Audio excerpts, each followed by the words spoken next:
നമസ്കാരം. രാജ്യത്തെ പ്രമുഖ IT കമ്പനിയായ ടാറ്റ കൺസൾട്ടൻസി സർവീസിൽ എന്തൊക്കെയാണ് നടക്കുന്നതെന്ന് ജനങ്ങൾ തന്നെ ചോദിക്കുകയാണ്. കാരണം അത്രയും ഞെട്ടിക്കുന്ന വാർത്തകളാണ് ഓരോ ദിവസവും പുറത്തേക്ക് വരുന്നത്. നമ്മുടെ ശത്രുക്കൾ ആദ്യമുള്ളത് നമ്മുടെ രാജ്യത്ത് തന്നെയാണ്. പാകിസ്ഥാനൊക്കെ രണ്ടാമതേ വരികയുള്ളൂ എന്നതാണ് പ്രധാനപ്പെട്ട കാര്യം.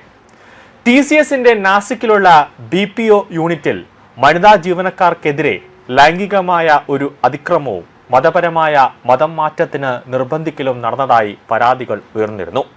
അതിന് പിന്നാലെ SIT എന്ന ഒരു പ്രത്യേക അന്വേഷണ സംഘത്തെ രൂപീകരിക്കുകയും അന്വേഷണമൊക്കെ നടക്കുകയും ചെയ്തു. കൂടാതെ ആഭ്യന്തരമന്ത്രി അമിത്ഷായുടെ നേരിട്ടുള്ള ഒരു മേൽനോട്ടത്തിലാണ് അന്വേഷണം പുരോഗമിച്ചുകൊണ്ടിരിക്കുന്നത്. കൂടാതെ കേന്ദ്ര ഏജൻസികളായ NIAയും ഇതിനെപ്പറ്റി അന്വേഷിക്കുകയാണ്. ടാറ്റ കൺസൾട്ടൻസി സർവീസിന്റെ നാസിക് BPO യൂണിറ്റിൽ ജോലി ചെയ്യുന്ന വനിതാ ജീവനക്കാരെ 5 സഹപ്രവർത്തകർ മാസങ്ങളോളം ലൈംഗികമായും മാനസികമായും പീഡിപ്പിച്ചതായാണ് പരാതി. ഇത് പുതിയ ഒരു പരാതിയാണ് ഇപ്പോൾ വന്നിരിക്കുന്നത്. ഇതിനു മുമ്പേ അവിടുത്തെ HR ആയിരുന്ന നിദാ ഖാൻ 18 വയസ്സ് മുതൽ 25 വയസ്സ് പ്രായമുള്ള ഹിന്ദു യുവതികളെ മാത്രം തിരഞ്ഞുപിടിച്ച് റിക്രൂട്ട്മെന്റ് ചെയ്ത് അവിടെയുള്ള മുസ്ലിം ജീവനക്കാർക്ക് കൊടുത്ത് അവരെ ലൈംഗികമായും അതോടൊപ്പം തന്നെ അവരെ നിർബന്ധിച്ച് ബീഫ് തീറ്റിക്കാനും അതോടൊപ്പം തന്നെ അവരെ ശാരീരികമായും പീഡനത്തിനൊക്കെയുള്ള ഒരു ഒത്താശ നിദാ ഖാൻ ചെയ്തു കൊടുത്തു എന്നാണ് പുറത്തു വരുന്ന വിവരങ്ങൾ. നിദാ ഖാൻ ഇപ്പോൾ നിലവിൽ ഒളിവിലാണ്. നിദാ ഖാന്റെ ഭർത്താവിനെ SIT സംഘം ചോദ്യം ചെയ്യുന്നുണ്ട്. ഉടനെ തന്നെ നിദാ ഖാൻ എവിടെയാണ് ഒളിവിൽ കഴിയുന്നത് എന്നുള്ള ഒരു വിവരവും പുറത്തേക്ക് വരുമെന്നാണ് SIT പ്രതീക്ഷിക്കുന്നത്. കൂടാതെ നിദാ ഖാനെ സസ്പെൻഡ് ചെയ്തുകൊണ്ടുള്ള ഒരു ഉത്തരവ് ഇന്ന് തന്നെ ടാറ്റ കൺസൾട്ടൻസി സർവീസിലെ ഉന്നത ഉദ്യോഗസ്ഥൻ ഇപ്പോൾ തന്നെ പുറത്തേക്ക് അയച്ചിട്ടുണ്ട്. അത് നിദാ ഖാന്റെ വീട്ടിലേക്ക് തന്നെ അയച്ചിട്ടുണ്ട്. അതിൽ പറയുന്നത് നിദാ ഖാൻ ചെയ്തത് വളരെ ഗൗരവകരമായ ഒരു കുറ്റമാണ്. രാജ്യത്തിന്റെ സുരക്ഷയെ തന്നെ ബാധിക്കുന്ന തരത്തിലുള്ള ഒരു കുറ്റമാണ് ചെയ്തത്. അതുകൊണ്ട് തന്നെ നിദാ ഖാനെ സസ്പെൻഡ് ചെയ്യുന്നു. അത് മാത്രമല്ല നിദാ ഖാന്റെ ലാപ്ടോപ്പിലുള്ള ആക്സസ് അടക്കം നിദാ ഖാന്റെ കിട്ടിക്കൊണ്ടുന്ന ആനുകൂല്യങ്ങളടക്കം കമ്പനി തടഞ്ഞു വെച്ചിട്ടുണ്ട്. കൂടാതെ കമ്പനിയുടെ കയ്യിലുള്ള അതായത് നിദാ ഖാന്റെ കയ്യിലുള്ള കമ്പനിയുടെ കോൺഫിഡൻഷ്യൽ ആയിട്ടുള്ള ഫയലുകൾ, ലാപ്ടോപ്പുകൾ എന്നിവ അടക്കം എത്രയും പെട്ടെന്ന് തിരികെ ഓഫീസിൽ സറണ്ടർ ചെയ്യാനുള്ള ഒരു നിർദ്ദേശവും കമ്പനി നൽകിയിട്ടുണ്ട്. കൂടാതെ ലൈംഗിക അതിക്രമം, കൂടാതെ സ്ത്രീകളെ പിന്തുടരുക, മോശമായ രീതിയിലുള്ള സ്പർശനം, മതപരമായ അധിക്ഷേപം എന്നിവ ചൂണ്ടിക്കാട്ടി യുവതി ഇന്നാണ് പോലീസിന് പരാതി നൽകിയത്. പ്രത്യേക അന്വേഷണ സംഘത്തിന് മുമ്പാകെ ഇന്നാണ് പരാതി നൽകിയത്. നാസിക്കിലെ അശോക് മാർഗ് ഓഫീസിലാണ് ഈ സംഭവങ്ങളെല്ലാം നടന്നത്.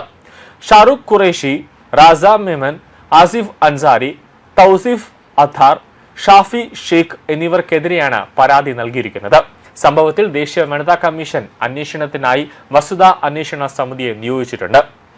2025 ജൂൺ 20-നാണ് പരാതിക്കാരി TCSന്റെ അസോസിയേറ്റായി ചേരുന്നത്. പരിശീലന കാലയളവിൽ ലോൺ വിഭാഗത്തിലെ ടീം ലീഡറായ റാസ മേമൻ പരിശീലന മുറിയിൽ അതിക്രമിച്ചു കയറി മോശമായ പരാമർശങ്ങൾ നടത്തിയെന്നാണ് യുവതി പറയുന്നത്. നിങ്ങളുടെ ഭർത്താവ് സ്ഥലത്തില്ലാത്ത സാഹചര്യത്തിൽ നിങ്ങൾ എങ്ങനെയാണ് ഒറ്റയ്ക്ക് കഴിയുന്നത്? പേടി തോന്നാറില്ലേ എന്നാണ് ആ വ്യക്തി യുവതിയോട് ചോദിച്ചത്. എന്ത് സഹായത്തിനും ഞാൻ തയ്യാറാണ് എന്നിങ്ങനെയുള്ള ഇരട്ട അർത്ഥമുള്ള ചോദ്യങ്ങൾ ഇയാൾ ചോദിച്ചിരുന്നതായി യുവതി അന്വേഷണ ഉദ്യോഗസ്ഥരോട് പറഞ്ഞു. കൂടാതെ ഷാറൂഖ് ഖുറേഷി എന്ന മറ്റൊരു സഹപ്രവർത്തകനും വ്യക്തി ജീവിതത്തെക്കുറിച്ച് മോശമായി സംസാരിച്ചുവെന്നും പരാതിയിൽ പറയുന്നുണ്ട്. സെപ്റ്റംബറിൽ പ്രൊഡക്ഷൻ ഭാഗത്തിലേക്ക് മാറിയപ്പോൾ ആസിഫ് അൻസാരി എന്ന ജീവനക്കാരൻ അനുവാദമില്ലാതെ യുവതിയുടെ അടുത്ത് വന്നിരിക്കുകയും ശരീരത്തിൽ സ്പർശിക്കുകയും ചെയ്തിരുന്നു. കൈകളിൽ പിടിക്കാനും തുടയിലും തോളിലും കൈവയ്ക്കാനും ഇയാൾ ശ്രമിച്ചതായും ഒരിക്കൽ ബലം പ്രയോഗിച്ച് കെട്ടിപ്പിടിച്ചതായും പരാതിയിലുണ്ട്. നിനക്ക് എന്നെ ഇഷ്ടമല്ലേ? നിന്റെ ഭർത്താവിനേക്കാൾ സുന്ദരനാണ് ഞാൻ. എന്റെ കൂടെ പുറത്തു വാ, എന്തെങ്കിലും സംഭവിച്ചാലും ആരും അറിയില്ല എന്ന് ആസിഫ് പറഞ്ഞതായും യുവതി അന്വേഷണ സംഘത്തിനോട് വെളിപ്പെടുത്തിയിരിക്കുകയാണ്. നിന്റെ ശാരീരിക ആവശ്യങ്ങൾ ഞാൻ നിറവേറ്റി തരാമെന്ന് ഇയാൾ പറഞ്ഞതായും യുവതി പരാതിയിൽ പറയുന്നുണ്ട്. മതപരമായ വികാരങ്ങളെ വ്രണപ്പെടുത്തുന്ന രീതിയിലുള്ള പരാമർശങ്ങളും ഇയാൾ നടത്തി. നിങ്ങളുടെ മതത്തിലെ സ്ത്രീകൾ ബുർഖ ധരിക്കാത്തതിനാലാണ് അവർ ബലാത്സംഗം ചെയ്യപ്പെടുന്നതെന്ന് പറഞ്ഞതിനൊപ്പം ഹിന്ദു ദൈവങ്ങളെക്കുറിച്ച് അപകീർത്തിപരമായ പരാമർശങ്ങൾ നടത്തിയതായും മൊഴിയിലുണ്ട്. മകരസംക്രാന്തി ദിവസം സാരി ധരിച്ചെത്തിയപ്പോൾ ബ്ലൗസിനെ കുറിച്ച് അങ്ങേയറ്റം അശ്ലീല പരാമർശം നടത്തിയതായും പരാതിയിൽ യുവതി ചൂണ്ടിക്കാട്ടുന്നുണ്ട്. തൗസിഫ് അഥാർ എന്ന ജീവനക്കാരൻ ജോലി പഠിപ്പിക്കാനെന്ന വ്യാജേന ശരീരത്തിൽ സ്പർശിച്ചതായും കവിളിൽ മുഖം അമർത്തിയതായും യുവതി പറയുന്നുണ്ട്. 2026 മാർച്ചിൽ ഗുഡി പത്വ ദിനത്തിൽ റാസ മേമൻ യുവതിയുടെ സാരി പിന്നിൽ നിന്ന് വലിച്ചതായും പരാതിയിൽ പറയുന്നുണ്ട്. ഷാഫി ഷേഖ് എന്ന മറ്റൊരു ജീവനക്കാരൻ അശ്ലീലമായ രീതിയിൽ നോക്കുകയും മോശം കമന്റുകൾ പറയുകയും ചെയ്തിരുന്നു. ജോലി നഷ്ടപ്പെടുമെന്ന ഭയം കാരണമാണ് താൻ ആദ്യം പരാതിപ്പെടാതിരുന്നതെന്ന് യുവതി പോലീസിനോട് പറഞ്ഞു.